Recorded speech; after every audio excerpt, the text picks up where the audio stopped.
Welcome to my channel Ruhani Media.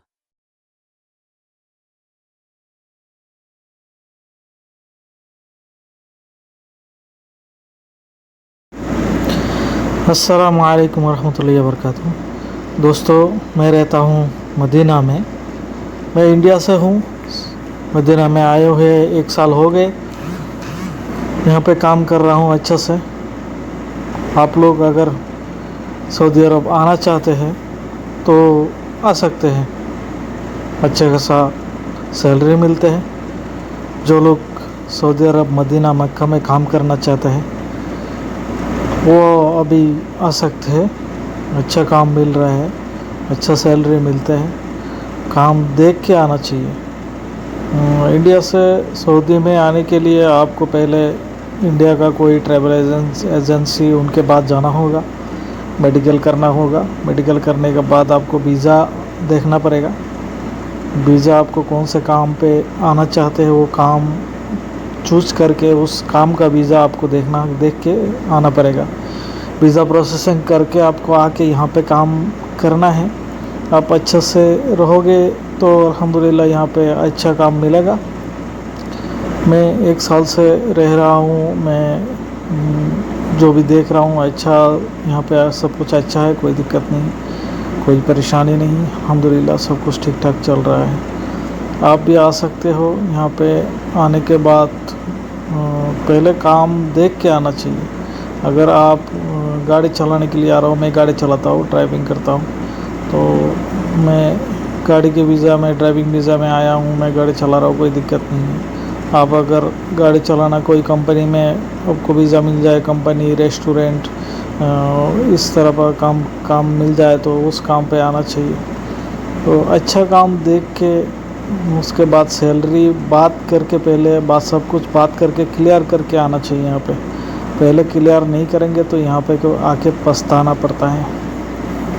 India से आने में लगभग जिसका नॉन ईसीआर है, पासपोर्ट इमिग्रेशन क्लियरेंस ज़रूरत नहीं होता है। नॉन ईसीआर कैटेगरी जो होता है, इमिग्रेशन क्लियरेंस जिसका कैटेगरी, वो कैटेगरी का खर्चा कम होता है। जिसका एसीआर कैटेगरी होता है तो उसका खर्चा ज़्यादा रहता है। तो एसीआर कैटेगरी होता है जिसका इमिग्रेशन चेक रिक्वायर्ड होता है। इमिग्रेशन चेक रिक्वायर्ड उसका कैटेगरी होता है एसीआर कैटेगरी। और immigration check required non required तो उसका नॉन एसीआर होता है। तो इमिग्रेशन चेक के लिए उसका अलग से एक्स्ट्रा खर्चा देना पड़ता है, तो उसका एक्स्ट्रा खर्चा हो जाता है। जिसका मैट्रिक क्लास 10 पास किया गया है, उसके ऊपर एजुकेशनल जो है आपका शिक्षा जो है मैट्रिक पास किया गया है। क्लास 10 का ऊपर जो जिसका पासपोर्ट है उनका नॉन एसीआर कैटेगरी होता है। जो इलिटरेट होता है, शिक्षा नहीं है, एजुकेशनल सर्टिफिकेट, बोर्ड सर्टिफिकेट दिखा नहीं पाते, उनको ईसीआर कैटेगरी में डाला जाता है।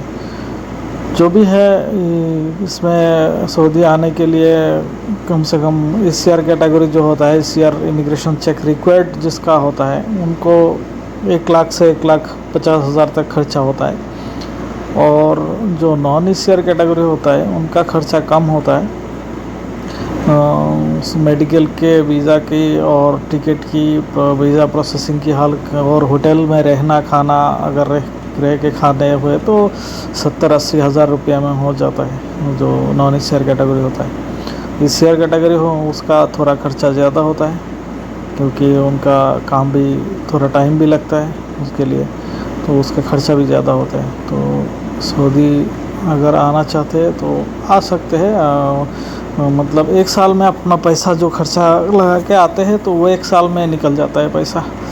1 साल में जो खर्चा लगा के आते हैं 1 साल में वो पैसा ख़त्म हो जाते हैं, निकल जाते हैं अपने। उसके बाद अपना जो पैसा अर्निंग जो है वो आप कुछ काम पे लगा सकते हैं। यहाँ पे काम करने में फ़ायदा है, महीना में सैलरी इकट्ठा मिलते हैं। और अभी तो 1 रियाल, सऊदी में 1 रियाल का 25 रुपया, इंडिया का 25 रुपया दे रहा है। 25 रुपया, 25 से ऊपर हो गया। पहले 2-3 महीना पहले था ये 22 रुपया, 23 रुपया था। 3 महीने में बढ़ गया। ये जो डॉलर घट रहे हैं डॉलर का दाम दिन दिन इंडिया का जो घट रहे हैं उसके वजह से रियाल का भी इसमें ज़्यादा पैसा मिल रहा है। एक रियाल का 25-26 रियाल हो जाएगा अगले महीने तक।